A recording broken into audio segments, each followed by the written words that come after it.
Buenas noches. Siendo las 8 p.m.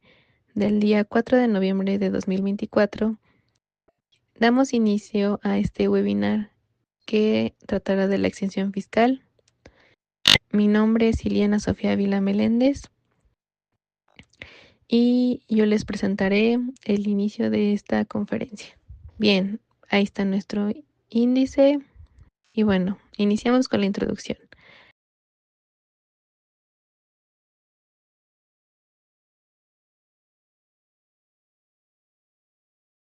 La exención fiscal es un instrumento clave en el derecho mexicano y en la política fiscal y económica y social del país. Su objetivo es promover la equidad y fomentar ciertas áreas de la economía, además de facilitar la relación fiscal entre países y apoyar el principio de reciprocidad en el ámbito internacional. A pesar de su importancia, este tema ha sido poco actualizado y regulado en el derecho mexicano. Por ello, es fundamental analizar y entender su papel dentro del marco jurídico actual en México. Siguiente diapositiva, por favor. Bien, ahora les hablaré de las figuras afines. Para comprender qué es la exención fiscal es importante conocer qué no es. Por ende, empezamos con la desgravación. La desgravación es integrada en la base imponible a efectos de determinar el tipo progresivo.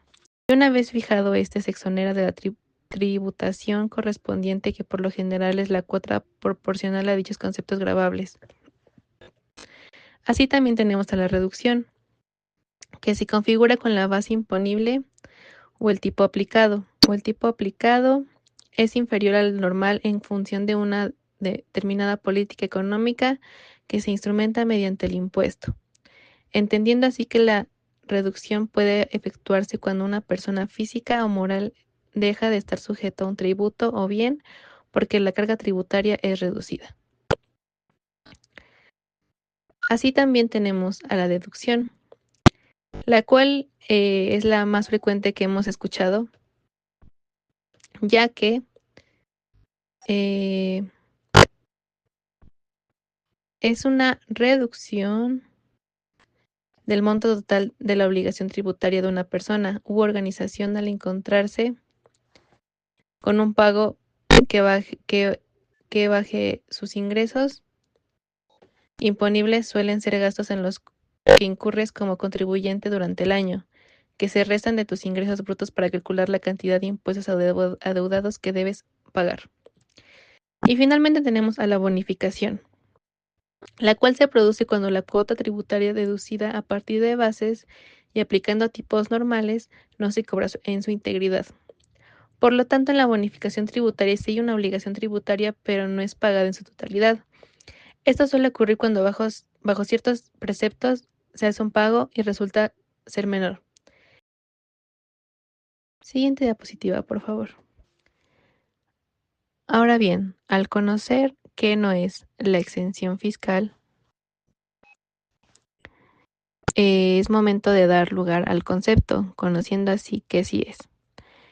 La exención de un gravamen es aquella figura jurídica tributaria por virtud de la cual, conservándose los elementos de la relación jurídica tributaria, que son los sujetos, el objeto, la cuota, la tasa o la tarifa, se eliminan de la regla general de la causación ciertos hechos o sujetos imponibles por razones de equidad, conveniencia o política económica.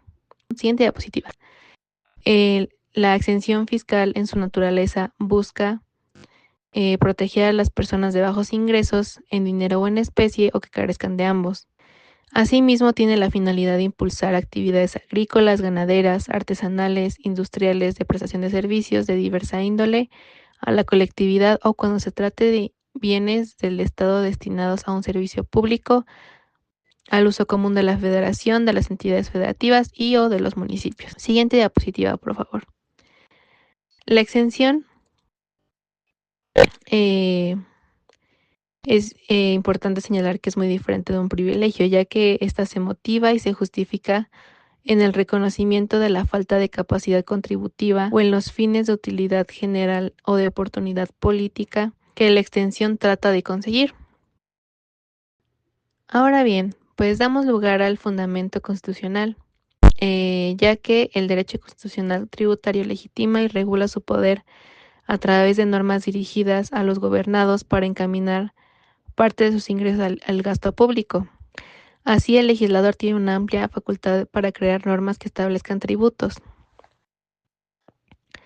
dando lugar así al primer fundamento legal y constitucional, que es el artículo 31, fracción cuarta, el cual nos dice que son obligaciones de los mexicanos, fracción cuarta, contribuir para los gastos públicos, así de la Federación como de los estados, de la Ciudad de México y del municipio en que residan, de la manera proporcional y equitativa que dispongan las leyes. Ahora bien, siguiente diapositiva.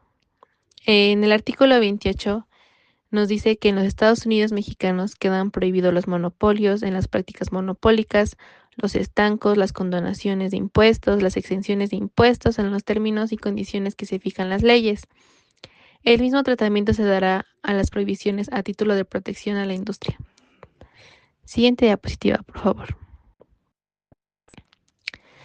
De este mismo artículo es muy amplio, pero también es importante señalar su segundo párrafo, que nos menciona que en consecuencia la ley castigará severamente y las autoridades perseguirán con eficacia toda concentración o acaparamiento en una o pocas manos de artículos de consumo necesario y que tenga por objeto obtener la alza de los precios. Todo acuerdo, procedimiento o combinación de los productores industriales, comerciantes o empresarios de servicios que de cualquier manera hagan para evitar la libre concurrencia o la competencia entre sí o para obligar a los consumidores a pagar precios exagerados y, en general, todo lo que constituya una ventaja exclusiva indebida a favor de una o varias personas determinadas y con perjuicio del público en general o de alguna clase social. Interpretando que un dato importante de este artículo es que el legislador en realidad no prohibió las exenciones, sino que prohibió es lo que se encuentra en el segundo párrafo que citamos y que hice énfasis en algunas frases. Siguiente diapositiva, por favor. Ahora encontramos al artículo 73 que nos habla de las facultades que tiene el Congreso de la Unión. En su fracción séptima señala que tiene la facultad para imponer las contribuciones necesarias para cubrir el presupuesto. Esto haciendo una conexión con el artículo 31, fracción cuarta, el cual nos habla de que como mexicanos tenemos la obligación de contribuir con el pago del gasto público. Así seguimos con el artículo 89, el cual nos habla de las facultades y obligaciones del presidente, que son las siguientes. En su fracción primera podemos señalar que éste promulga y ejecuta las leyes que expide el Congreso de la Unión, proveyendo en la esfera administrativa su exacta observancia. Eso se puede conectar con el artículo 39 del Código Fiscal de la Federación, el cual nos señala facultades que tiene el Poder Ejecutivo para indicarnos quién puede o no pagar algún impuesto.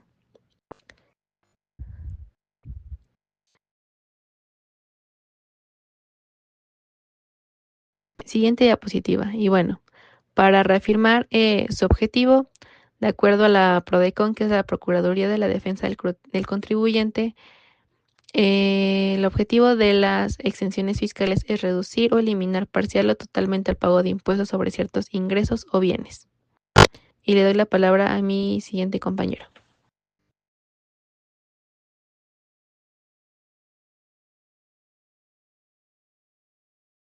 Ok, de acuerdo. Buenas noches a todos los presentes. Me presento, soy Daniel Botello Fernández y en esta intervención nos adentraremos a un subtema que, aunque a menudo pasa desapercibido, se puede decir que marcó un impacto significativo en nuestras vidas y en la economía a nivel global. Como lo están viendo en pantalla, el tópico al que me refiero es al surgimiento u origen de estas exenciones fiscales.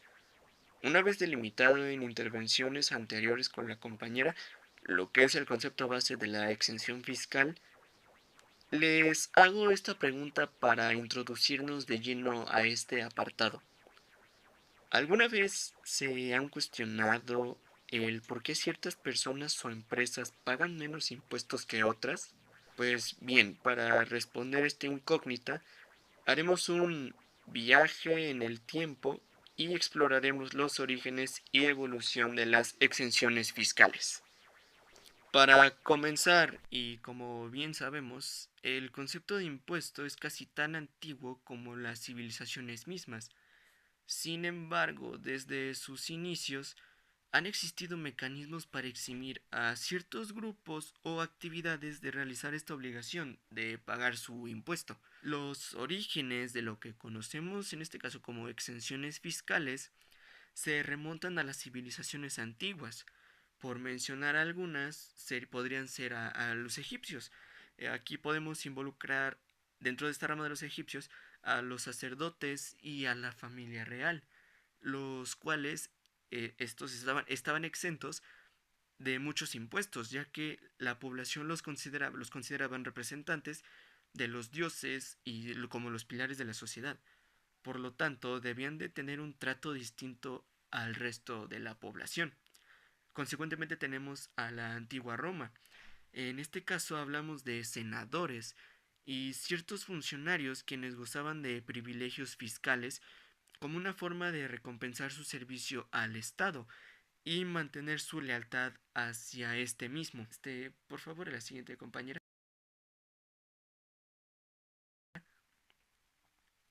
Y finalmente, adentrándonos en la Edad Media. Ok.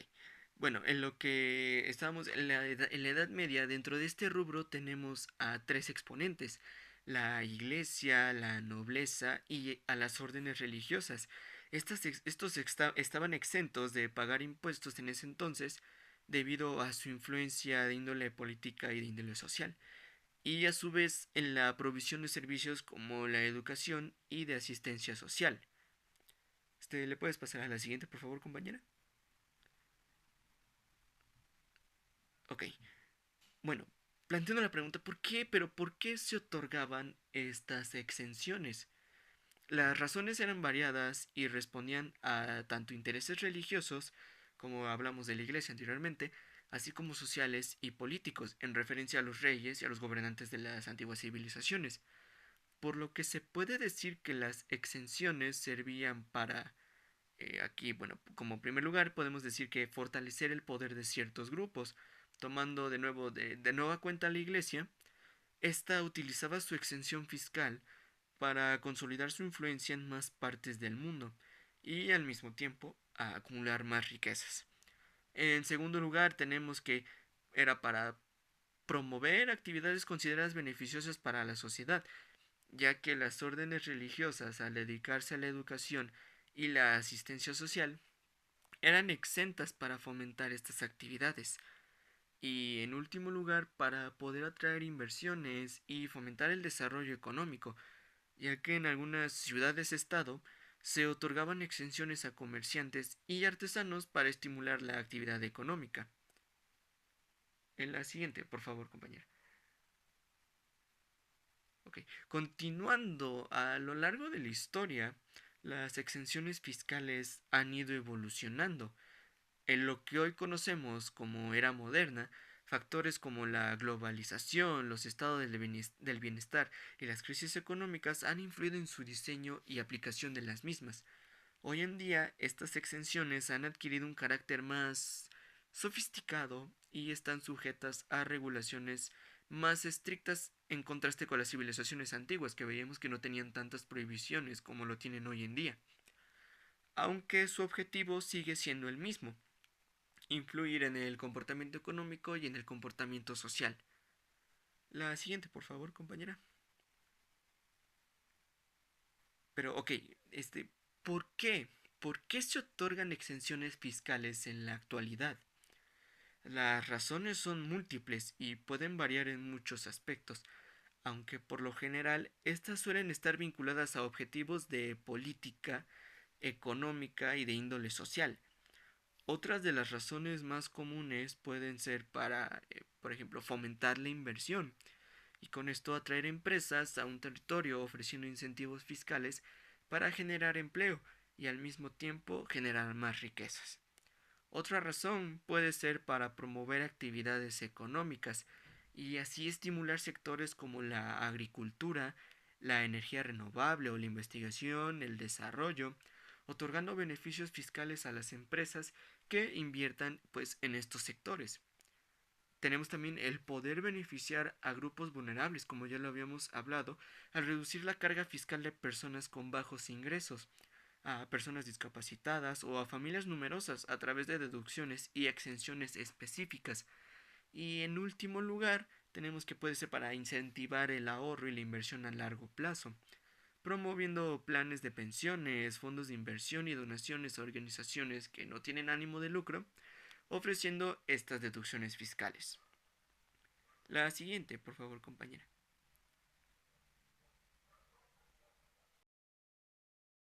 Ok, bueno. Sin embargo, continuando, las exenciones fiscales no están exentas de desafíos a enfrentar en un futuro, ya que pueden generar una pérdida de ingresos para el Estado mismo, lo que al mismo tiempo de ocurrir puede limitar su capacidad para financiar servicios públicos que son de vital importancia, además de que pueden crear inequidad, ya que están beneficiando a ciertos grupos en detrimento de otros. Por último, pueden llegar a dificultar la administración del sistema fiscal y con ello llevar a generar un grado considerable de complejidad para los demás contribuyentes. Y bueno, para cerrar esta intervención, me gustaría agregar que las exenciones fiscales son un instrumento complejo con una larga historia como ya lo hemos podido apreciar. Desde mi perspectiva personal, comprender sus orígenes y su evolución nos permite analizar su impacto en la sociedad y la economía en un grado más específico. Estas exenciones fiscales son una herramienta que, bueno, los gobiernos pueden llegar a utilizar para alcanzar diversos objetivos, pero su diseño y aplicación deben de ser cuidadosos para evitar efectos, digamos, perversos, y así garantizar la equidad y la eficiencia del sistema fiscal actual. Esto sería todo por mi intervención, los dejo con mi siguiente compañero.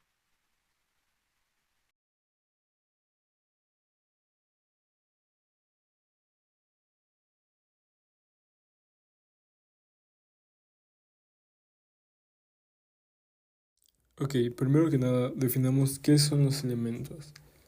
Y los elementos de la excepción fiscal son los componentes esenciales que definen y regulan la aplicación de una excepción en el sistema tributario. Estos elementos establecen quiénes pueden beneficiarse de la excepción, en este caso los determinados sujetos exentos, qué tipos de ingresos están libres de impuestos, ingresos exentos, así como las condiciones y requisitos necesarios para obtener y mantener la excepción. Siguiente diapositiva. Vamos a desglosar un poco estos subtemas que son los sujetos exentos. Y estos vendrían siendo lo que son las personas físicas o morales, organizaciones, instituciones, empresas, que están legalmente exentas del pago de ciertos impuestos. En otras palabras, son quienes pueden beneficiarse de la excepción fiscal bajo los lineamientos y requisitos específicos establecidos por la ley. Un ejemplo muy claro, en México los sujetos exentos suelen incluir organizaciones sin fines de lucro, como fundaciones benéficas, instituciones educativas y culturales, o personas físicas en situaciones particulares, como pensionados. Ahora bien, los ingresos exentos son, por definirlo de alguna manera, aquellos ingresos que, debido a su naturaleza o propósito, no están sujetos al pago de ciertos impuestos. Esos ingresos están definidos por la ley y pueden aplicar solo a ciertos sujetos o bajo ciertas condiciones específicas. Un ejemplo que podemos tener son los ingresos provenientes de becas educativas, donativos a instituciones sin fines de lucro o las indemnizaciones por seguro que en algunos casos se dan y que en México son ingresos que están exentos. Siguiente diapositiva. Ahora bien, como yo mencionaba, los sujetos exentos son aquellas personas físicas o morales, dígase organizaciones, instituciones, empresas, que están legalmente exentas del pago de ciertos impuestos. En otras palabras, son quienes pueden beneficiarse de la sección fiscal bajo los lineamientos y requisitos específicos establecidos por la ley. Ahora bien, ¿cuáles son las condiciones y requisitos? Primero que nada vamos a definirlo un poco como los criterios que deben cumplir los sujetos exentos y los ingresos exentos para que se otorgue y mantenga la excepción fiscal. Un ejemplo que podemos exponer en esta ponencia son las organizaciones benéficas que gozan de excepciones fiscales y deben estar autorizadas por el SAT, y en algunos casos presentar informes anuales que demuestren que sus ingresos son destinados a actividades de beneficio social. La duración y la temporalidad. Por definirlo de alguna manera, la duración y la temporalidad se refiere al tiempo durante el cual una excepción fiscal es válida. Algunas excepciones pueden ser permanentes, mientras que otras son temporales.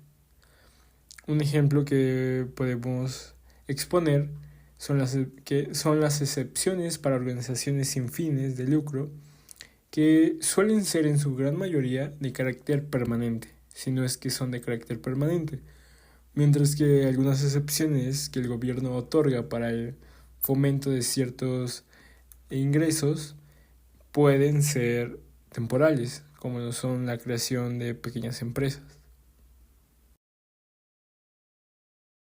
Eso ha sido todo por mi parte. Los dejo con mi siguiente compañero. Hola, ¿qué tal? Buenas noches. Mi nombre es Manuel Juárez López y yo les presentaré impuestos exentos. Les agradezco mucho por estar en esta presentación.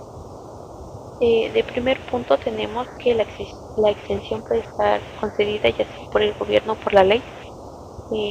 Cuando se es por el gobierno lo encontramos en el artículo 39 del Código Fiscal de la Federación, ya que este permite que mediante resoluciones de carácter general el Ejecutivo Federal condone, exima, ya sea de manera total o parcial, el pago de contribuciones y sus accesorios, pero esto solamente cuando exista una afectación. También podemos encontrar que en la parte de la ley pues es más auténtica y cumple más la parte jurídica, ya que pues está establecida. Así que el funcionario pues toma esa responsabilidad, así como el contribuyente. De ahí, como anteriormente lo dije, encontramos en el artículo 39, pero también lo podemos encontrar en la Ley de Ingresos para la Federación para el ejercicio fiscal del 2024, en su artículo 16, apartado B, que exime del pago del derecho de trámite aduanero que se cause por la importación de gas natural en los términos del artículo 49 de la Ley Federal de Derechos. Es por ello que pues ya nos pasamos a los impuestos exentos por la ley que encontramos en las diferentes leyes de contribuciones y de impuestos, más que nada, más parte por el impuesto, como lo es la ley del impuesto sobre la renta, que en su artículo 74, 11º párrafo, nos dice que podrán ser aquellas personas morales que se dediquen exclusivamente a actividades agrícolas, ganaderas, silvícolas o pesqueras, y no pagarán si sus ingresos son de 20 veces el valor anual de la UMA, o ya sea que por cada uno de sus socios, siempre que no exceda las 200 UMA. Solamente en este supuesto podrían no pagar el impuesto. De ahí nos vamos al artículo 93, que es uno de los más largos a mi consideración, que podemos, que para no hacérselos muy largos se los resumí en esta tablita, y de igual manera pues los tomé un poco más reducidos, y podemos encontrar que son eximidos aquellas prestaciones, servicios, contribuciones de seguridad social, indemnizaciones, jubilaciones, pensiones, etcétera.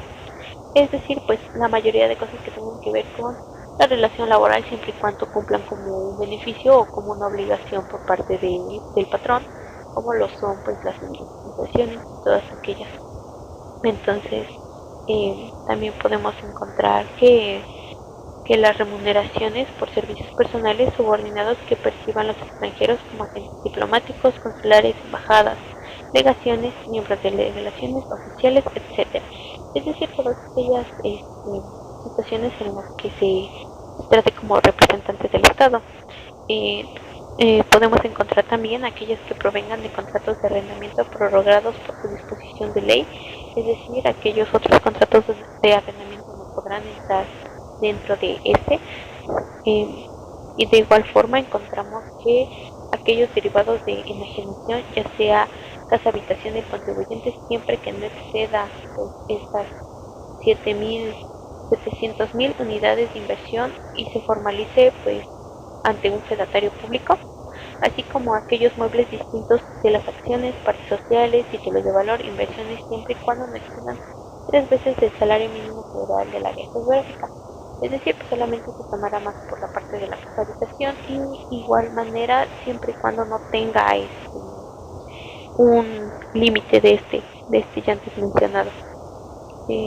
Encontramos que también habla sobre los intereses pagados por instituciones de crédito, ya sea que provengan de cheques, depósitos de sueldos, retiros, ahorros, siempre que no excedan 5 salarios mínimos generales por el área geográfica y que sean pagados por sociedades cooperativas de ahorro y préstamo y de igual manera no excedan estos 5 salarios mínimos generales. También encontramos que sean las cantidades que paguen instituciones de seguros a los asegurados o beneficiarios, como ya lo antes mencionó mi compañero. También aquellos que se reciban por herencia o legado, los donativos entre cónyuges, ascendientes, descendientes, o aquellos que no excedan 3 veces el salario mínimo. También podemos encontrar los premios obtenidos por concursos científicos, artísticos o literarios, así como premios otorgados por la Federación para promover valores cívicos. De igual forma encontramos que las indemnizaciones que no excedan el valor del bien, es decir, cuando de alguna que se tenga que hacer de toda nuestra materia, solamente podrá ser cuando pues no exceda el valor del bien que se va a indemnizar. Y de igual manera en materia civil podemos encontrar que aquellos que son percibidos como concepto de alimentos, es decir, una pensión alimenticia, tampoco sufrirá de este impuesto. Encontramos también que aquellos que deriven de la enajenación de derechos parcelarios y ya sea por la publicación también de obras, la publicación, reproducción y siempre que no excedan 20 salarios mínimos. Antes de pasar a la ley del impuesto al valor agregado, quiero mencionar que estas situaciones solamente se presentan pues de acuerdo a lo que la ley nos marca. De hecho son muy específicas y pues no cualquier persona puede ser beneficiario de esta excepción. Así entramos pues a la ley del impuesto al valor agregado, que también nos menciona varios tipos de excepciones que encontramos primero en su artículo 9, que nos dice que ya sea por la enajenación de bienes, siempre y cuando sea pues solamente por el suelo, por construcciones de casa habitación, encontramos que los hoteles no entran, ya que estos generan una ganancia, por lo cual pues no entrarían en este supuesto. Encontramos que tampoco se pagará IVA por libros, periódicos, revistas, ya sean derechos de autor, bienes muebles usados, billetes y demás utilizados para loterías, rifas, sorteos o juegos de apuestas, la moneda nacional y extranjera, ya en partes sociales, documentos pendientes de cobro y títulos de crédito. También encontramos los lingotes de oro, pero estos tienen que ser con el 99% de este material, y de igual forma los donativos, como lo encontramos también en la ley del SER. En su artículo 15 nos encontramos que de igual forma nos pagará por servicios, pero esto solamente será por comisiones, contraprestaciones, por el otorgamiento de créditos hipotecarios para la construcción de específicamente casa habitación, también para aquellos fondos que sean de retiro, los servicios que sean prestados de forma gratuita, también las de enseñanza pública, transporte público terrestre, transporte marítimo internacional y aquellos que son prestados por donaciones, aseguramientos, pues tampoco estarán con este impuesto, tampoco tendrán este impuesto. De igual forma, de aquellos que deriven de intereses, como igual lo menciona la otra ley del impuesto sobre la renta, ya sea pues en las cajas de ahorro, en las tasas de 0% y demás, esto es más por parte de instituciones de crédito. También encontramos por espectáculos públicos, por servicios profesionales médicos y por derechos de autor. En el artículo 20 de la misma ley encontramos que solamente será por el uso o goce temporal de bienes destinados para casa habitación, para recibir donativos deducibles, fincas dedicadas a fines agrícolas o ganaderos, libros, periódicos y revistas. Como igual forma lo encontramos de manera anterior. En el artículo 25 encontramos, eh, pues como lo dice la ley de ingresos para la Federación de 2024, por aduanas, pero solamente en este caso es para aquellas que no lleguen a consumarse, que sean temporales, que tengan carácter de retorno de bienes exportados temporalmente o sean objeto de tránsito o transporte. Así que nos dejo con mi siguiente compañero.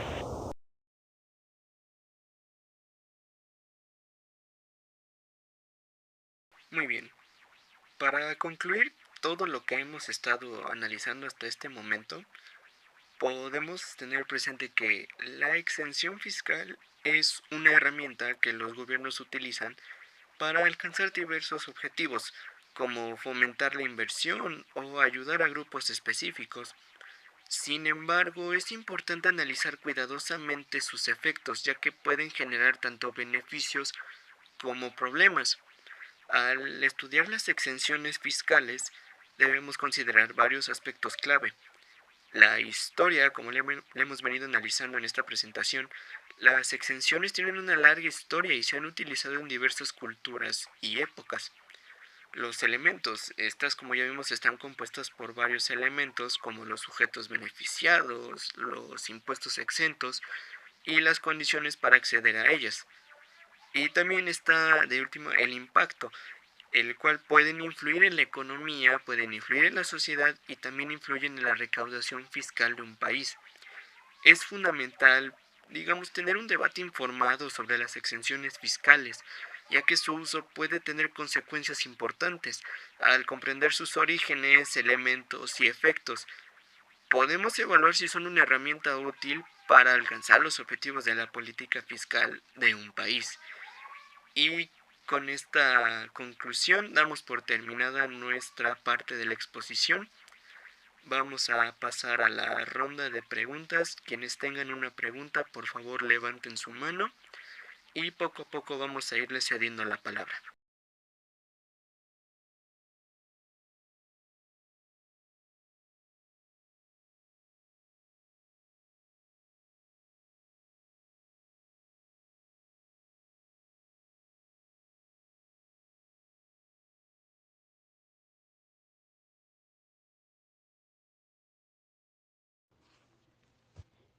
Bien, le otorgamos la palabra a Imanol. Hola, buenas noches. ¿Se escucha? Sí, sí. Muy bien. Mi pregunta es, ¿qué eventos históricos o cambios sociales han influido, pues, significativamente en la evolución de las exenciones fiscales?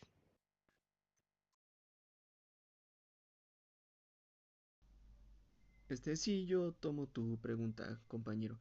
Bueno, han habido diversos eventos históricos y cambios sociales los cuales han influido en la evolución de estas exenciones fiscales. Algunos de los que yo podría hablarte serían, por ejemplo, la revolución industrial. Este da la aparición de las nuevas industrias y la necesidad de fomentar el crecimiento económico. Esto impulsó el uso de las exenciones fiscales como incentivos. Ahora uno que, bueno, creo que todos conocen, las guerras mundiales. Las guerras y sus consecuencias, como hemos visto que pueden ser económicas, políticas, sociales, en este caso hablaremos de las consecuencias económicas, llevaron a la implementación de las exenciones fiscales para estimular la recuperación. Ahora bien, otro concepto de cambio social es el estado del bienestar. El surgimiento del estado del bienestar y la preocupación por la equidad social promovieron el uso de exenciones fiscales para proteger a grupos vulnerables, como lo hemos visto en la presentación. Y finalmente, el último evento histórico o cambio social de mayor influencia es la globalización. La competencia global ha llevado a los gobiernos a ofrecer exenciones fiscales para atraer inversiones y fomentar el crecimiento económico. Muchas gracias. Bien, ahora le otorgamos la palabra a Cristian.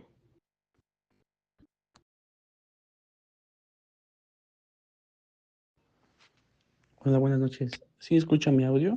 Sí. Gracias. Mi pregunta es, ¿qué relación existe entre el concepto de estado de bienestar y el uso de excepciones fiscales en la actualidad?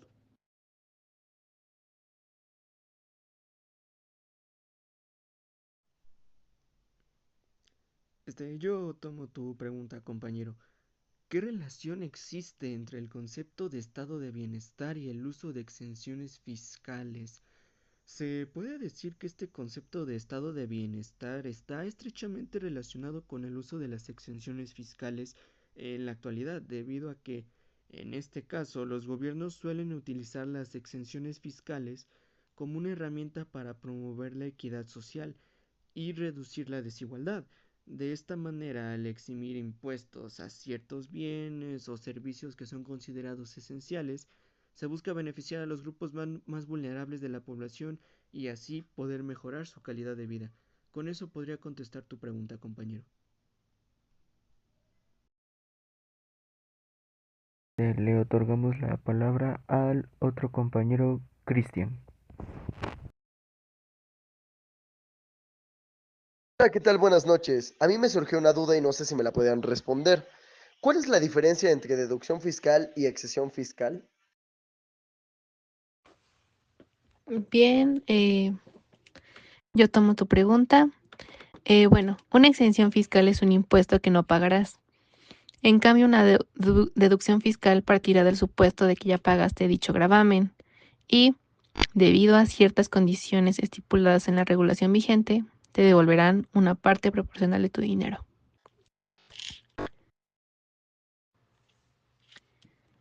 Bien, le otorgamos la palabra a Vanessa. Hola compañeros, buenas noches.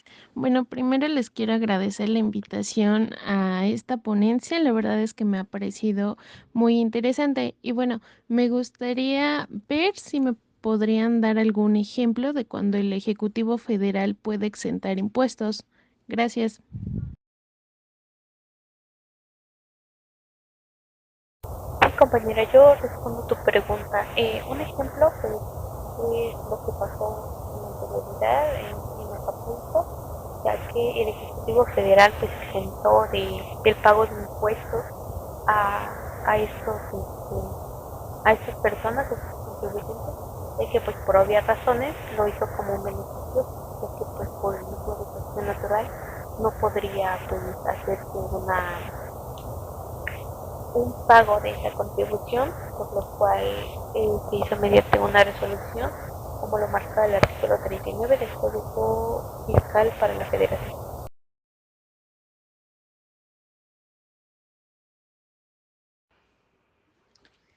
Bien, ahora le otorgamos la palabra a Fuentes Solís Alejandro Yafet. ¿Consideran ustedes realmente necesario la exención de impuestos? ¿No creen que si todos pagaran sus impuestos, el crecimiento de la economía sería más rápido? Como pregunta, compañero, yo creo que no, que la exención fiscal es un un beneficio que nos ayuda a todos, que pues simplemente es como anteriormente lo dije, en caso de algún tipo de desastre, en caso de que nosotros igualmente llegáramos a sufrir pues algún desastre natural, pues nos podríamos beneficiar también de eso, ya que pues sería un apoyo, un ahorro, no pagar las contribuciones. Entonces yo creo que sí es necesario que exista la exención fiscal, pero igual, de igual forma solamente para aquellas personas que lo necesitan y que lo ocupan, o sea que no es para todos, solamente para aquellos que de verdad entran en la situación que marca la ley o en una situación de desastre. Bien, le otorgamos la palabra a Julián.